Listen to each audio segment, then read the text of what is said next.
Et lui, il accélère et il les fait sortir de la roue un par un. C'est incroyable. Et quel phénomène! Il a 19 ans. Bonjour à tous et bienvenue sur Pole Position, votre rendez-vous consacré au cyclisme et à Paul Sexas. On est là pour vous avec Nathan. Salut Nathan! Bonjour Thibaut, bonjour à tous nos amoureux de cyclisme et surtout de Paul Sexas. Aujourd'hui, on est là pour parler de l'actu du vélo et du Tour d'Espagne qui approche.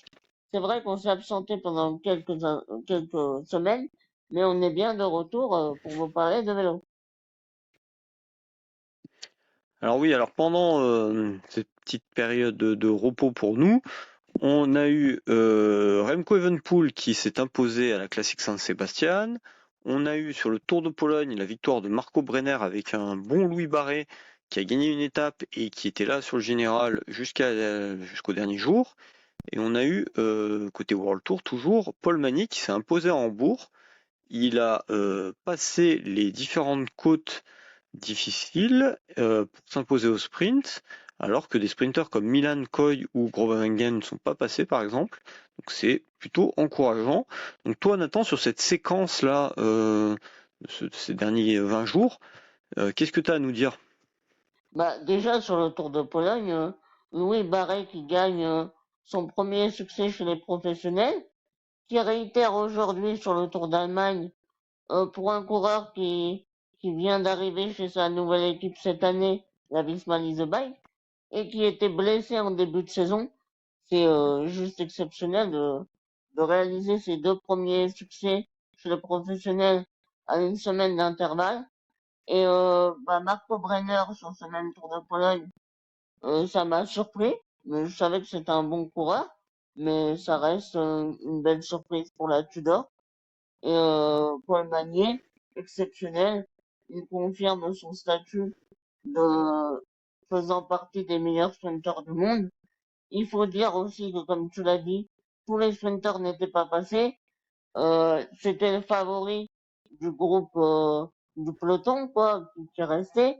Donc ça aurait été une contre-performance de pas gagner, mais bon, ça reste très bien, une classique World Tour. Et on peut mettre ça avec son prologue sur le Tour d'Allemagne, il est battu juste à la fin par Isaac Del Toro, mais le Mexicain a déclaré que s'il n'avait pas eu la pluie, Paul Magnier en début de parcours, eh ben c'est lui qui aurait gagné. Donc ça veut bien dire que Paul Magnier était en excellente forme pour débuter ce Tour d'Allemagne. Ouais, ouais, tout à fait, parce que ça a séché dans le C'est final ça. et ça a permis à Del Toro de remporter. Et effectivement, Magny, tous les coureurs qui sont passés au même moment que lui ont été loin derrière lui, donc c'est plutôt encourageant, surtout qu'on l'a vu encore dans l'étape d'aujourd'hui, il avait l'air d'avoir des bonnes Ouais. jambes, hein. À noter quand même, on a eu le Tour de Burgos aussi, Oui. avec un beau plateau, de pas mal de gens qui seront là sur la Vuelta, et on a eu une belle victoire pour Decathlon avec Félix Vial, qui Mhm. s'est imposé, bien aidé par Léo Bizot. Tout à fait. Donc ça c'est plutôt très encourageant pour AG2R, pardon Decathlon CMA CGM.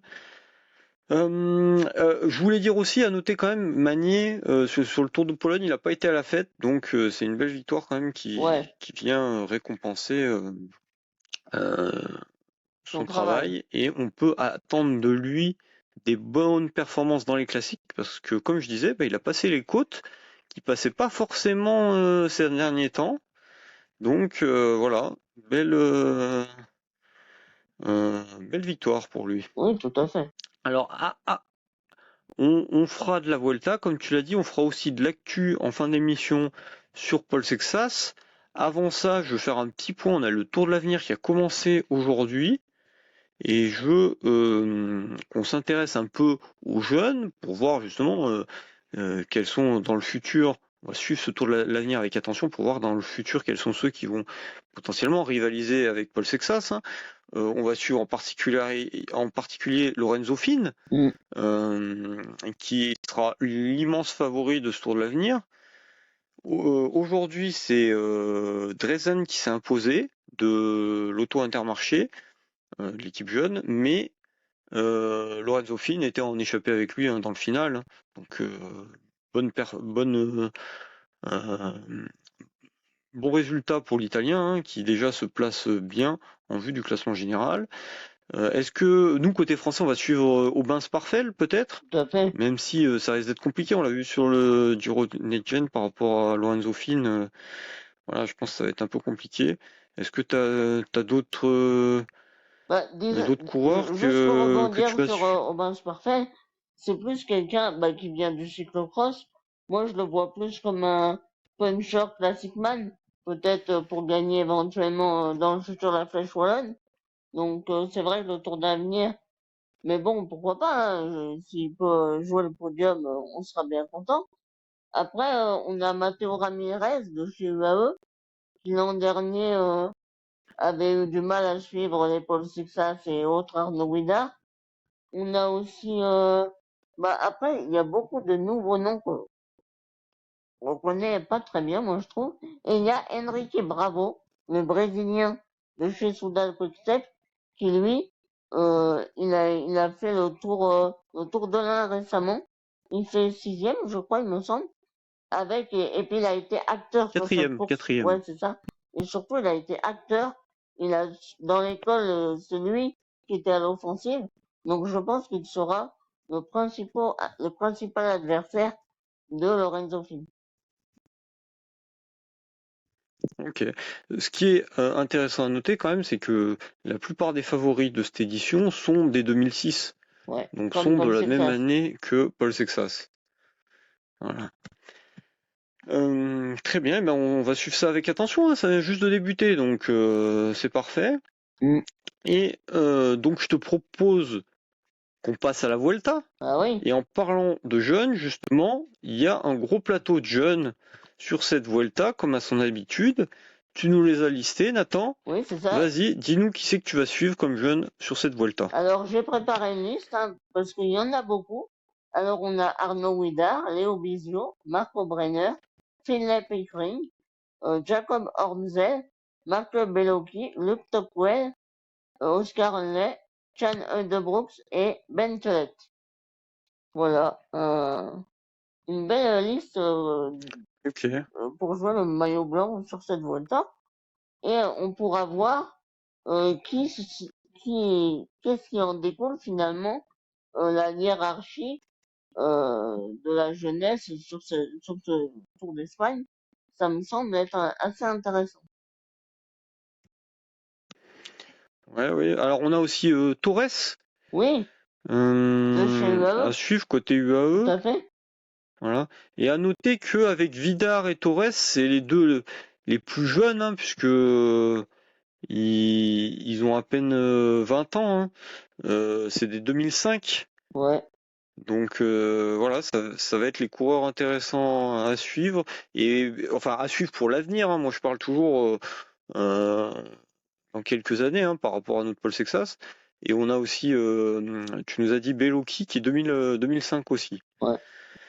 Et qui est en forme, il Ok, a gagné le très Tour de bien. Bah l'Ain. nous côté, ouais, très, très juste. Et nous côté français, bah tu l'as déjà dit, hein, mais on va suivre Léo Bizio. Ah oui. Moi je t'avoue que cette Vuelta, elle me hype pas particulièrement toujours. Hein, c'est toujours un peu compliqué là. Faut se mettre en route pour la fin de saison parce qu'on a eu une grosse montée comme chaque année au Tour de France avec le pic. Et voilà, faut relancer la machine tout doucement, mais là ça arrive, on commence à avoir de belles courses pour finir la saison avec en apothéose, championnat du monde, Lombardie, Paris-Tour, voilà comme d'habitude. Mais bon, là je t'avoue que passer du Tour de France à la Volta, ouais, c'est toujours un peu compliqué. Euh, et donc, par contre, voilà, on va suivre Léo Bizot justement pour aussi le côté décathlon CMA-CGM. On a appris surtout qu'il avait prolongé chez Decathlon jusqu'à, j'ai plus la date, mais au moins 2028, je crois. Ouais, c'est intéressant. Euh, donc voilà, c'est une bonne nouvelle pour Sexas. Et on va attendre. Alors, il accompagnera C'est idéal. Félix Gall. Hmm. 2030, pardon. 2030, il a prolongé. Donc, il accompagnera Félix Gall sur ce Giro, mais il aura sa carte notamment. Nous, on va bien le suivre côté français. Il aura sûrement sa carte pour, Bah, en tout cas, on voilà, pour l'espère. essayer d'aller chercher des Parce que étapes. moi, je serais déçu qu'il soit continué simplement un rôle d'équipier de luxe, alors qu'il a fait son pic pour le Tour d'Espagne. Hein. C'est pour ça qu'il n'a pas fait le Tour de France. Donc pourquoi pas le mettre en chasseur d'étape, car aux côtés de Félix Gall, ben, il y aura déjà Gregor Mundberger et Mathieu Riquitello. Donc je pense que le Français devrait avoir sa carte pour jouer les victoires d'étape. Yes, ouais, ouais, effectivement. Et qu'est-ce qui va t'intéresser d'autre sur ce tour, sur cette Volta là? Sur quoi tu vas être attentif? Alors déjà, bah, la grande attraction de cette Volta, je pense que vous n'y êtes pas passé à côté, c'est Tadej Pogacar. Il va vouloir mettre à son palmarès un grand tour de plus hein, pour avoir la trilogie. Mais la grande question, c'est est-ce qu'il va arriver en cannibale comme il a l'habitude de le faire et il va gagner 6 étapes, 7 étapes, 8 étapes, pourquoi pas, ou alors il va faire la différence le plus tôt possible et après il va gérer en vue du championnat du monde au Québec. Donc ça, ce sera quand même la grande question pour moi. Et j'en ai une autre chez UAE, c'est Jevine. Jevine, on sait qu'il a une mauvaise réputation quand même, c'est celle de chuter beaucoup. Il a été victime d'une chute sur le Giro cette année. Donc, je vois pas très bien Tadej Pogacar rouler derrière Jevine. Donc, je pense que si j'étais UAE, bah, j'enverrais l'Australien dans les échappées. Et comme ça, bah, ça limite les risques pour Pogacar. C'est peut-être un peu farfelu, mais je pense qu'on prend en compte. Ouais, ouais, bah on va voir comment ils vont se placer. Intéressant comme remarque. Très bien. Ok pour UAE, est-ce que tu as d'autres choses qui vont te Ouais, bah, t'intéresser? on a quand même des étapes au sprint, mais des sprints, on sait pas trop. Il y a des boss dans le final. Donc moi, c'est l'équipe Visma où je me pose beaucoup de questions avec Christophe Laporte qui sera le poisson pilote. Mais c'est entre Wout van Aert et Mathieu Brennan où là, on ne sait pas vraiment qui va sprinter à quel moment. Mais en tout cas, sur le papier, bah, on leur mettrait bien 2 victoires chacun. On aura aussi Mats Pedersen chez Lidl Trek qui va arriver du Tour de France. Donc, dans quelle forme sera-t-il c'est la question. On aura Jordi Meus aussi pour les sprints. Euh, pour ce qui est plus du général et de la montagne, il y a aussi Richard Carapaz. On ne sait pas vraiment ses objectifs. Hein. C'est un coureur toujours assez imprévisible, équatorien. Mais s'il a décidé de jouer le classement général, bah pourquoi pas viser le podium. Ok, très bien. Alors juste pour revenir au sprint, côté français, on suivra quand même Hofstetter et Coquard, on Ouais, sait jamais. Voilà. Et puis aussi sur ces étapes un peu biscornues, un Axel Laurence oui, qui a tout une à bonne fait. pointe de vitesse. Ou Bastien Et tu Tronchon. l'as dit, la porte, oui, oui, Bastien Tronchon aussi, effectivement. On sera attentif dans le final. Ouais. Voilà. Et ce grand tour, moi je voulais quand Et même dire, excuse-moi, va commencer par un contre-la-montre. On sait que, je pense que vous avez vu les actualités, mais le frère de Joshua Tarling est malheureusement décédé au Portugal après avoir percuté une voiture. Et moi, je trouverais ça magnifique que Joshua Tarling s'impose sur le contre-la-montre inaugural de la Vuelta, porte le maillot rouge en hommage à son frère. effectivement, ça serait Ce serait beau, une très maigre consolation. Et en tout cas, l'histoire serait belle. Ça débute samedi, on rappelle. Et ben, on sera tous derrière lui, hein. tout à fait. Très bien. Concernant le podium, qu'est-ce que tu verrais, toi? Enfin, quel est ton pronostic? Alors, évidemment, pour la victoire, s'il n'y a pas d'accident, évidemment, c'est Tadej Pogacar. Mais pour le podium, c'est assez incertain, je trouve. Moi, je dirais quand même Félix Gall deuxième, car il m'a impressionné sur le Giro, derrière Jonas Vingegaard.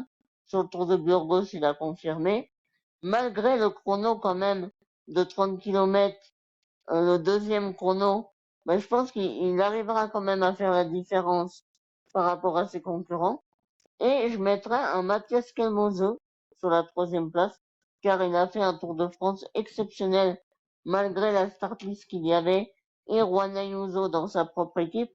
Il ne s'est pas laissé bouffer entre guillemets par l'Espagnol. Donc je pense que le Danois voudra accrocher son premier podium sur un grand tour.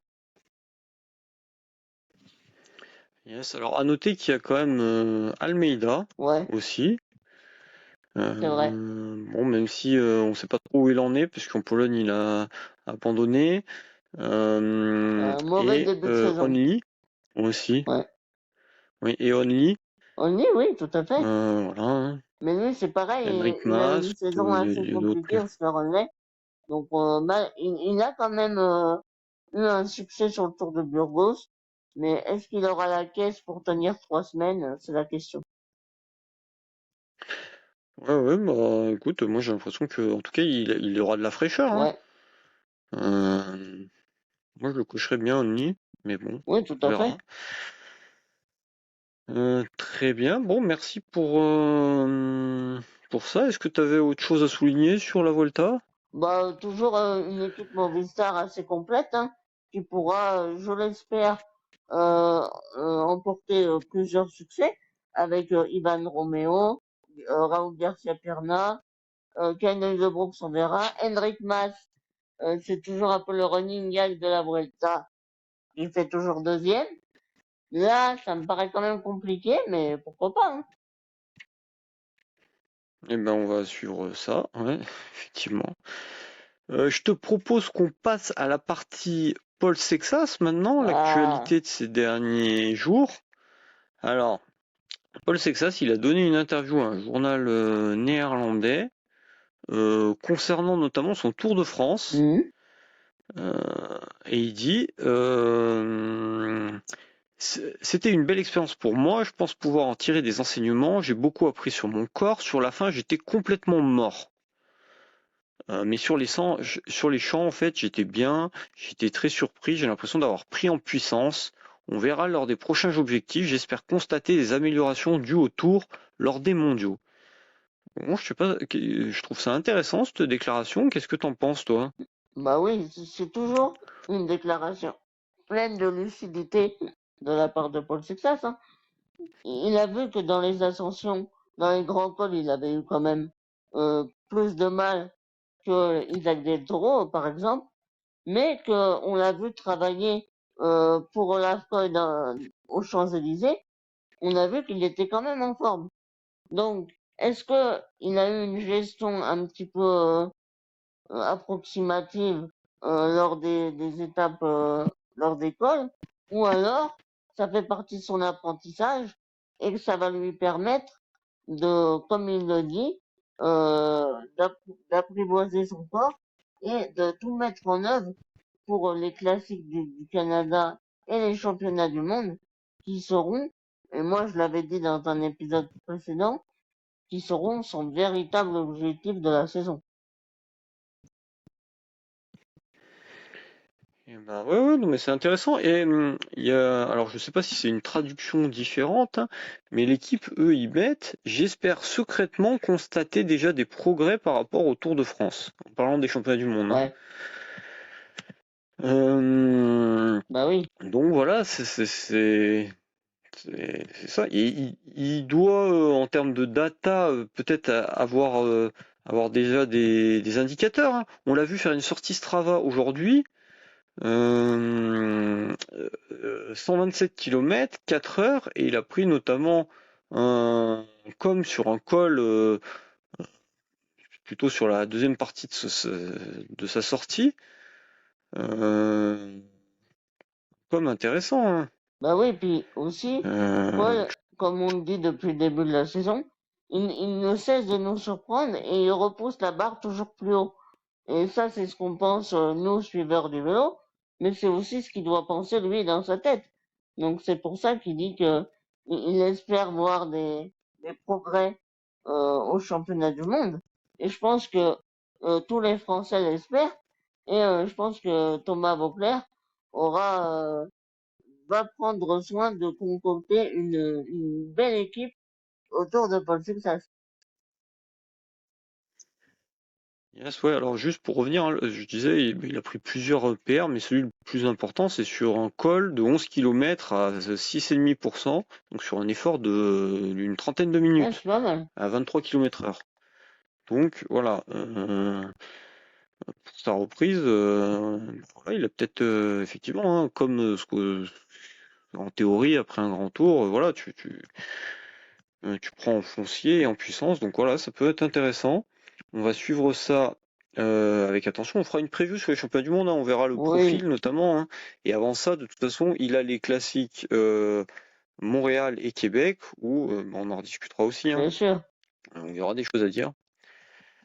Il a dit par ailleurs, alors bon, je sais pas trop dans quel contexte ça s'inscrit cette déclaration, mais moi je la lis telle qu'elle nous a été retranscrite dans les journaux. L'année prochaine, je courrai tout simplement pour Decathlon CMA CGM. Pour moi, c'est une certitude car j'ai encore un contrat jusqu'à la fin de 2027. Ouais. Alors, comment t'interprètes cette déclaration, toi, Nathan? Alors moi aussi, sorti du contexte, j'ai trouvé ça très surprenant, car pour moi, bah, c'était acté qu'il serait au moins encore jusqu'en 2027 parmi l'équipe des 4 CGM.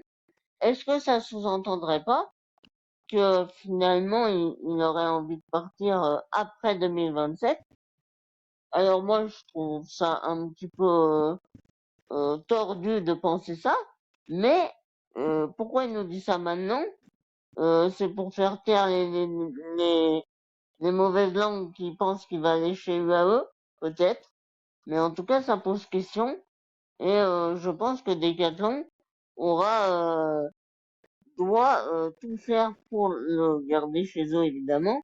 Et surtout faire venir, comme on ne cesse de le répéter, des cadors en montagne. Ouais, ouais, bah, moi je te rejoins, que j'ai été un peu surpris aussi.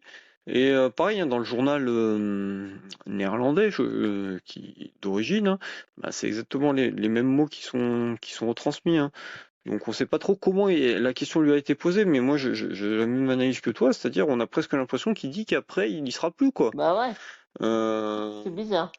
donc je pense pas, hein. Je pense que là, c'est le moment où lui il avait besoin de couper après le Tour de France. On avait dit que ils allaient discuter de la prolongation après le Tour de France pour avoir plus d'indicateurs, de savoir quel serait, enfin ça donnera des, Des indications, euh, oui. des arguments pour savoir voilà, la durée du contrat, le montant du salaire en fonction de ses performances qu'il a fait sur le Tour.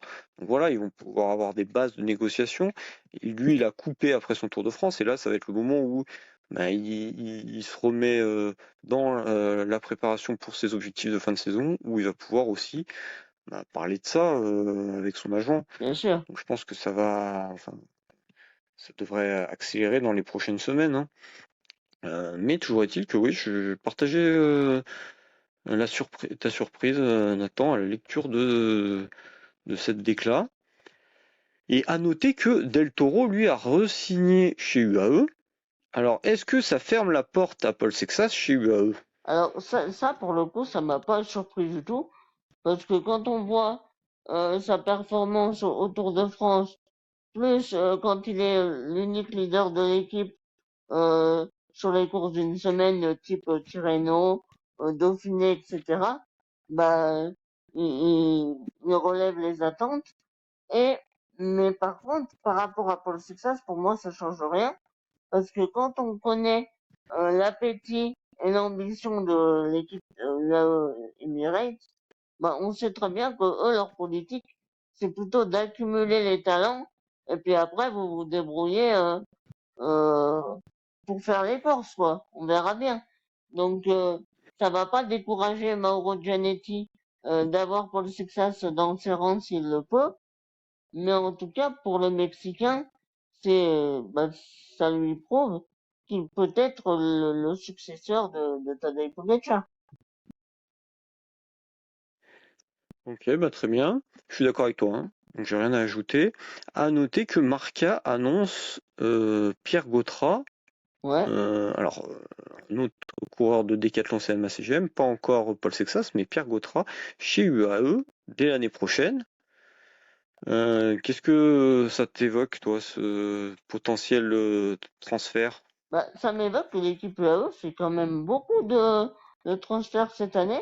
On a notamment Abel Balderstone et Marco Frigo. Et là, ils vont chercher directement chez Decathlon CMA CGM Pierre Gautrat, qui est un sprinter classic man.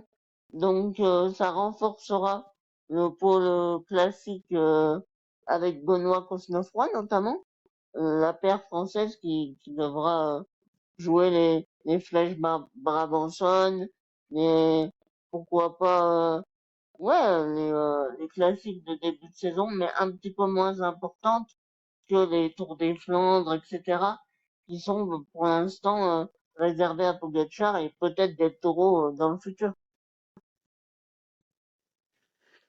Ouais, et est-ce que c'est une perte pour Paul Sexas? Notamment, on l'a vu bien à l'aise sur les Strade Bianche cette année.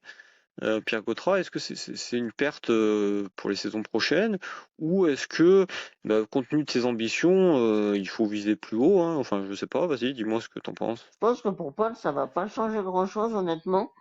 Ouais, moi, je l'ai plus vu dans les mêmes courses que Olaf Koy, dans le train du sprint. Donc peut-être que ça changera quelque chose pour le néerlandais. Mais pour Paul Sexas, honnêtement, ils sont pas dans la même catégorie. On a déjà Jordan Labrosse, Léo Bizio, euh, Sander de Pestel, etc. pour l'aider dans les classiques. Donc je pense que ça aura pas vraiment de conséquences pour Paul Sexas. Bon, d'accord, et ben merci pour cette analyse, Nathan. On va suivre avec attention donc le Tour de l'Avenir qui a commencé aujourd'hui, le Tour d'Espagne qui commence samedi. On continuera à suivre, il y a Tour du Limousin, Tour Il y a du d'Allemagne vélo. en parallèle. Voilà, il y a du vélo, ça y est, la fin de saison est en train de se lancer là. Il y a le Renouille Tour aussi. Oui. Où on n'a pas vu Coy s'imposer, il a fait deux hier côté Jonathan Milan qui Décathlon. a chuté aujourd'hui d'ailleurs. Il s'est fait rattraper par le peloton. C'était assez bizarre. Il a dû attendre le peloton et le regarder passer pour lui finir son étape. Donc j'espère pour lui qu'il pourra resprinter demain. Voilà, donc on va suivre tout ça et à très vite. Et allez On est dans le Paul, Tarot. on est en Tarou.